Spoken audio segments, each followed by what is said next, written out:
और अब मेरे साथ बरेली से मनवीर सिंह जुड़ गए हैं और मुरादाबाद से शारिक सिद्दीकी जुड़े हुए हैं। मैं अब चलूंगा शारिक सिद्दीकी के पास। शारिक, मुरादाबाद भी बड़ा टेस्ट है भाई। कुंदरकी की तो जीत बीजेपी ने बड़ी भारी बहुमत से जीती थी। मुस्लिम बाहुल सीट थी जहां 64% मुस्लिम मतदाता थे। क्या अब ये बिल लाई है तो वही समर्थन दिखाई दे रहा है क्या जमीन पे? थोड़े में ज्यादा स्वाद, यही तो है इसकी खास बात। वाओ मम्मा, क्या स्वाद है। अरे मेरे राजा, मसाला। प्रायोजक हैं cancer healer centre, new beginning. देखिए पुष्कर जी, मैं आपको बता दूं, अगर वक्फ बिल की बात करें तो लगातार इसको लेकर कई लोगों के द्वारा विरोध किया गया है, कई लोगों के द्वारा इस बिल का समर्थन भी किया गया है। मेरे साथ बात करने के लिए मुरादाबाद के मुस्लिम समुदाय के लोग हैं, दरगाह के सदर हैं जी। जिस तरीके से वक्फ बिल आ रहा है, इससे क्या समस्याएं हैं और क्या ये लोगों के हित में है, क्या मानते हैं? देखिए, हमने जैसे आज पार्लियामेंट में बहस चल रही है सुबह से, उसके अल्पसंख्यक मंत्री किरेन रिजिजू जी को सुना, अभी अमित शाह जी को सुना। तो जिस तरह से उन्होंने मुतमईन किया है कि मुसलमानों को इसमें कोई तकलीफ नहीं होगी और उनके फेवर का बिल है, उनके पक्ष का बिल है, तो हमें इस गवर्नमेंट से बहुत उम्मीदें हैं। और उनकी बातों से ऐसा लगता है कि शायद मुसलमान के साथ कोई नाइंसाफ़ी नहीं होगी। मस्जिद के इमाम हैं, आप लोगों को नमाज पढ़ाते हैं, वक्फ के क्या मायने हैं मुसलमानों के लिए? वक्फ का मायने ये है कि मुसलमानों की जो जायदाद होती है वो वक्फ की होती है। इसमें सरकार को किसी चीज़ का दखल अंदाज नहीं होना चाहिए। सरकार तो चाह रही है कि मुसलमानों के लिए हित में बेहतर हो, इसलिए जो है ये बिल लेकर आया जा रहा है। नहीं, अगर बेहतर है तो सही है, लेकिन हो सकता है ये धोखेबाजी हो, बाद में धोखेबाजी की वजह से मुसलमान डरा हुआ है। क्या कुछ कहेंगे इस बिल को लेकर? सरकार की मंशा सही नहीं है पहले से ही, क्योंकि सरकार हो या विपक्ष हो, इन्होंने जब कांग्रेस की सरकार में ये बिल प्रोड्यूस हुए थे तो इन्होंने वो बिल इतने कमजोर बनाए थे कि आज बीजेपी को मौका मिल गया। चाहे वो 2013 का अमेंडमेंट हो या 95 का हो या पंडित जी नेहरू के जमाने का हो, कांग्रेस ने और समाजवादी ने इन सब को पहले से ही कमजोर कानून बनाए। आज बीजेपी को मौका मिल गया है। बीजेपी उसमें क्या चाह रही है, क्योंकि बीजेपी हिंदुत्व आइडियोलॉजी की है, तो उनका दिमाग में बस ये है कि मुसलमानों से उनके वजूद को, उनकी शिनाख्त को छीन लेना है। अब मुसलमानों के पास वो जो है चाहते हैं कि उनकी दरगाहें भी छीन लें, उनके मस्जिदें छीन लें, उनकी प्रॉपर्टी छीन लें। अब उसमें गरीब मुसलमान रह रहे हैं, चाहते हैं जायदाद के नाम पे जो मुसलमानों के पास बचा कुचा है, जो अखिलेश यादव जी से और राहुल गांधी जी से और कांग्रेस से बच गया है, वो बाकी बीजेपी छीनना चाहती है।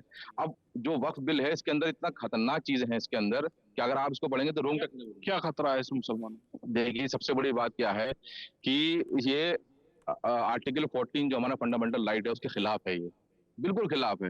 जब हिंदू एंडोवन बोर्ड में कोई चीज डिस्प्यूट होती है तो वहां पे ट्रिब्यूनल है, वो जो फैसला कर देती है वो फाइनल हो जाता है, बाद में वो हाई कोर्ट में रिव्यू पिटिशन पे जाता है। तो ऐसे ही वक्फ बोर्ड में था। अब वो कह रहे हैं कि वक्फ बोर्ड से निकाल दिया जाएगा। जो हिंदू एंडोवन बोर्ड के अंदर जो फैसले लिए जाते थे वो उसको एग्जीक्यूटिव कराते थे। कहीं पे कब्जा हो गया, उन्होंने ऑर्डर पास कर दिया, वो एग्जीक्यूटिव ने खाली करा दी जगह, लेकिन वक्फ बोर्ड नहीं करा सकता। तो ये भेदभाव है हमारे साथ इसके अंदर। ठीक, क्या सोचते हैं इस बिल को लेकर? देखिए, इसके बारे में मैं ये बात कहूंगा, जैसे कि हमारे सज्जाद खान ने ये बात आपके सामने फरमाई, इस मुल्क के अंदर तमाम अक़वाम को, तमाम कौमों को, तमाम मज़ाहिब को पूरी तरीके से आज़ादी है। अब ऐसी वक्फ का मसला है, ये मुसलमानों की वक्फ इल्लाह है, इसका कोई नहीं, ये अल्लाह की जायदाद होती है। जैसे मस्जिदें हैं, मदरसे हैं, दरगाहें हैं, ये सब, इससे हुकूमत को क्या परेशानी है जो इस तरीके से बिल पास कर रही है, जिससे एक मुस्लिम समाज के अंदर एक इंतशार, एक अजीब व गरीब कैफियत है। तो इसलिए मैं इस बात का डर है आखिर मुसलमानों में? डर किसी चीज का नहीं है, बस हम ये चाहते हैं कि जब डर नहीं है किसी चीज का तो ऐसे मुद्दे उठाने भी नहीं चाहिए कि जो हजारों साल से मुसलमानों की वक्फ इल्लाह इमलाक है, इन तमाम चीजों को लाके इस मुल्क में कोई फायदा भी नहीं है। जो मुसलमानों की अपनी इमलाक है उसको उसी तरीके से रहने दिया जाए जिस तरीके से हजारों साल से चली आ रही है। बस हम यही हुकूमत से अपील करते हैं, उन चीजों की तरफ ध्यान देना चाहिए जो इस मुल्क की तरक्की और अमन व अमान के लिए काम आनी चाहिए, आवाम की तरक्की होनी चाहिए। यही गुजारिश करता हूँ। और भी लोग हैं जी, वो बिल को लेकर क्या कुछ सोचते हैं आप? हम सबसे पहले तो सोचते हैं कि हमारे लिए काला बिल है। दूसरी चीज़, इसकी वजह ये है कि जब हमारे जो धार्मिक आज़ादी है, उसको छीनने की इसमें कोशिश की जा रही है। किस तरह से कि अगर हमारे यहाँ जो भी हम अपनी जायदाद को, अपनी जो ज्यादा जायदाद होती है, प्रॉपर्टी होती है, गांव देहात, ये इस तरीके की बड़ी मिल्कियत, उसको हम दान देना चाहते हैं, तो कहते हैं, हमारे अमित शाह जी कहते हैं कि आपको कोई अधिकार नहीं होगा। क्यों नहीं होगा भाई? हम चाहते हैं कि हमारे स्कूल कॉलेजेस बने, वक्फ बोर्ड की जगह पे हमारी यूनिवर्सिटीज बने, लेकिन वो हमारी तरक्की को रोकने के लिए हम पे धार्मिक प्रहार कर रहा है, जो हमारे लिए बहुत नुकसानदेह है। तो हम तो इसको गवर्नमेंट का यही कहना है कि हम लोग जो है आने वाले समय में और भी बेहतर करेंगे, लोगों के लिए जो जमीनें कब्जा है, इस तरीके की बात है। नहीं, ये तो है, इनके सिक्के के दो पहलू होते हैं। ये दिखाते कुछ है, करते कुछ है। देखिए, बुलडोजर हमारे ऊपर चल रहा है, 3 तलाक हमारे खिलाफ लेकर आया, उसका कोई अभी यूज नहीं हुआ, कोई फायदा नहीं हुआ मुसलमान को। उल्टो तो सबके यहाँ चला है, जो नहीं, गुंडे आप करी उसके यहाँ। देखिए, रिकॉर्ड पे बात कीजिए, आप रिकॉर्ड देखेंगे तो हर शहर के अंदर अगर मुसलमान पे ही चला है। आप और देखिएगा रिकॉर्ड। जी, बिल को लेकर क्या कुछ सोचते हैं? ये बिल को लेकर ये सोचते हैं कि भाई कभी कॉमन सिविल कोड आता है, कभी सीए आता है, कभी एनआरसी के नाम पर आता है। ये सारे फायदे बीजेपी मुसलमानों के लिए क्यों देख रही है? बीजेपी को सारा फायदा मुसलमानों का करना है, या वो तो कह रही सबका साथ सबका विकास, तो हिंदुओं के लिए भी थोड़ा सा जो है कुछ सोचे कि हमारे ऊपर आकर ही कभी उसका क्या बोलते हैं, वक्फ बोर्ड का बिल लाएंगे, कभी कुछ लाएंगे, कभी कुछ लाएंगे। इससे बस मुसलमानों को डराना है, इसके अलावा कुछ नहीं। किस बात का डर है आखिर मुसलमानों को? देखिए, ये राइट टू रिलीजन जो है हमारे संविधान में, ये उसका उल्लंघन है। वक्फ जो है वो हमारे लिए वर्शिप है, हमारे लिए इबादत है। आप उसको रोक देना चाहते हैं। आप चाहते हैं कि वो मुसलमान उस जो अपनी इबादत कर रहे हैं, आप उस मसला ये है कि आपको मुसलमानों की दाढ़ी से दिक्कत, हिजाब से दिक्कत, टोपी से दिक्कत, मस्जिद से दिक्कत, मदरसे से दिक्कत, आपको मुसलमानों के वजूद से दिक्कत, उनको हर चीज से दिक्कत है। और जो सरकार बार बार ये कह रही है कि वो एंक्रोचमेंट हटाएगी, जो कब्जा है वो हटाएगी गवर्नमेंट, तो पहले तो गवर्नमेंट ने जो कब्जा कर रखा है वो तो छोड़ दे। 76 कमेटी की सारे रिपोर्ट उठा के पढ़ लीजिए। नेताओं से नहीं, 350 से ज्यादा प्रॉपर्टी भाषा बता देती है कि नेता बोल रहा है कि आम जनता का जुड़ा व्यक्ति बोल रहा है। जी, क्या मानते हैं वक्फ संपत्ति को लेकर? वो हमारी मतलब पुरखों की जायदाद है, पुरानी, हमारे बाप दादा ने नाम करी है, लोगों के साथ हमारे हैं अकेले। गाँव के मदरसे के बच्चों की तरक्की के लिए। लोग पढ़े लिखे हैं, मदरसे में गरीब बच्चे पढ़ते हैं, उनको हिफाजत पड़ती है। इस पैसे से किराया का अगर जो भी आना है, जायदाद दिखती तो है नहीं जायदाद। ये इस पर जो बिल आ रहा है, बिल को क्या बिल गलत है। उन गरीबों का मुस्तकबिल छीन नहीं, जो बच्चे पढ़ते हैं मदरसों में, तो उनका मुस्तकबिल है ये। अब वो कहाँ से खाएंगे, कहाँ से पढ़ेंगे, किस तरह गवर्नमेंट दे दी उसकी सरकार ने उन बच्चों को। हजारों बच्चा पढ़ता है स्कूल मदरसों में, वो कहाँ से आएगा? वो इसी से खर्चा निकलता था, इसी से वक्फ बोर्ड की जायदाद थी, इसी से खर्चा निकलता था, किराया वराया उनकी जगह से, मकानों से। वो अपने खाते पीते थे। अब उनको मतलब भूखा मार रहा है, प्यासा मारना है। 5 किलो गेहूं उसको तो कुछ होगा नहीं, आपने दे दिए, उससे क्या हो रहा है उससे? वो हजारों बच्चा पढ़ रहा, 500 बच्चा रहता मदरसे में, वो कहाँ से खाएंगे, वो कहाँ से लेंगे? आपने सब कब्जा कर लो, फिर कहाँ से खाएंगे? ना उनको किराए में, ना कुछ मिले। इनसे अगर बात करें सरकार से, सरकार की जो मंशा है वो वक्फ को लेकर के जो है, क्या मानते हैं? देखिए, उनकी मंशा तो क्लियर है।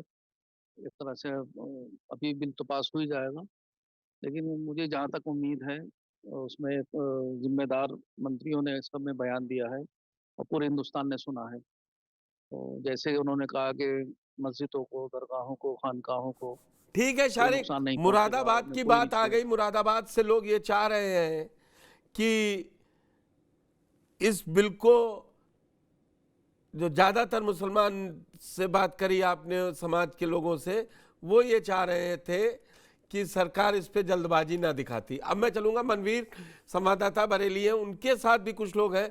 मनवीर, वहां पर ग्राउंड जीरो पे क्या है? क्योंकि अब तो बहुत कम समय है, अगले 1 घंटे के अंदर अगर चर्चा में समय और नहीं बढ़ाया गया तो 8:15 8:30 के पास वोटिंग शुरू हो जाएगी और कम से कम लोकसभा में कोई परेशानी नहीं आने वाली है। सरकार दोनों सदनों में नंबर में आश्वस्त है कि वो पास करा लेगी, लेकिन ग्राउंड जीरो पे जरा लोगों से बात करके बताइए कि वो क्या सोच रहे हैं। देखिए पुष्कर जी, मैं बरेली की जो मुस्लिम आबादी उस एरिया में मौजूद हूँ। सामने एक बार मैं मस्जिद भी दिखा दूँ आपको, एक मस्जिद दिखाई देगी, उसके आस में तमाम जो ऐसे मुस्लिम समुदाय के लोग हैं, वो इसको लेकर वक्फ बोर्ड के लिए क्या सोचते हैं, पहले हम उन्हीं से बात करेंगे और जानेंगे उनकी क्या कहना है। क्या नाम है आप? मेरा नाम शारिक अब्बासी है। अब्बासी बताइए, किस तरह से वक्फ बोर्ड को लेकर आ रहे हैं, तो इसको लेकर क्या राय है? तमाम जगह लोग इसको विरोध भी कर रहे हैं। ऐसा है, जो लोग विरोध कर रहे हैं, सबसे पहली चीज कह रहा हूँ, उनकी दुकानें बंद होने का काम हो रहा है। इस संसद में बिल पास होने का मतलब है, जिन बेचारे हम मुसलमान भाइयों की आंखों पे जो पट्टी बांधने का काम कर रहा है आदमी था, मुझे ऐसा लगता है जो देश के गृह मंत्री अमित शाह जी हैं वो उस पट्टी को जो है खोलने का काम कर रहे हैं। आपने अभी जिस तरीके की बात कही जो है विरोध कर रहे हैं, विरोध वही लोग कर रहे हैं जिनको जो है दिक्कतें होने का काम नहीं, जिनकी दुकान जिनकी रोटी नहीं चलती थी। जिस तरीके से लगातार हमने बरेली के अंदर बहुत से ऐसे, एक बहेड़ी के अंदर मदरसा है, मदरसा इस्लामिया सुल्तानिया मदरसा है, उसमें कम से कम 500 बच्चे पढ़ने का काम करते थे। उनकी जब बच्चों की जब स्कॉलरशिप आती थी तो उसको स्कॉलरशिप को खतर खाने का काम करते थे। जो बच्चा शिक्षा की मंजिल से जब शिक्षा से जब वो पढ़ के जब जाता था, जब उसको जब आप वो नहीं देने का काम कर रहे हैं, एक स्कॉलरशिप देने का काम कर रहे हैं। आती है स्कॉलरशिप 5,000 रुपये सरकार की तरफ से।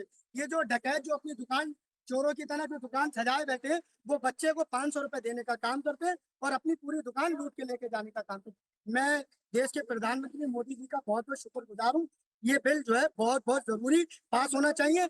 इसलिए पास होना चाहिए, हम मुसलमानों के जो लोगों ने जो बहुत पहले की सरकारों ने जो गुमराह करने का काम किया, मुसलमान अब जो है गुमराह नहीं करेगा। यार कि कोई आप इसका मतलब समर्थन करते हैं? नहीं, हम इसका समर्थन करते हैं। क्यों? अरे पढ़े लिखे हैं, हमें सब दिख रहा है कौन सी चीज क्या हो रही है क्या नहीं हो रही है। आपका क्या नाम है? मेरा नाम नदीम इकबाल और मैं इस वक्त पॉइंट के बिल का स्वागत करता हूं और ये बिल पास होना चाहिए।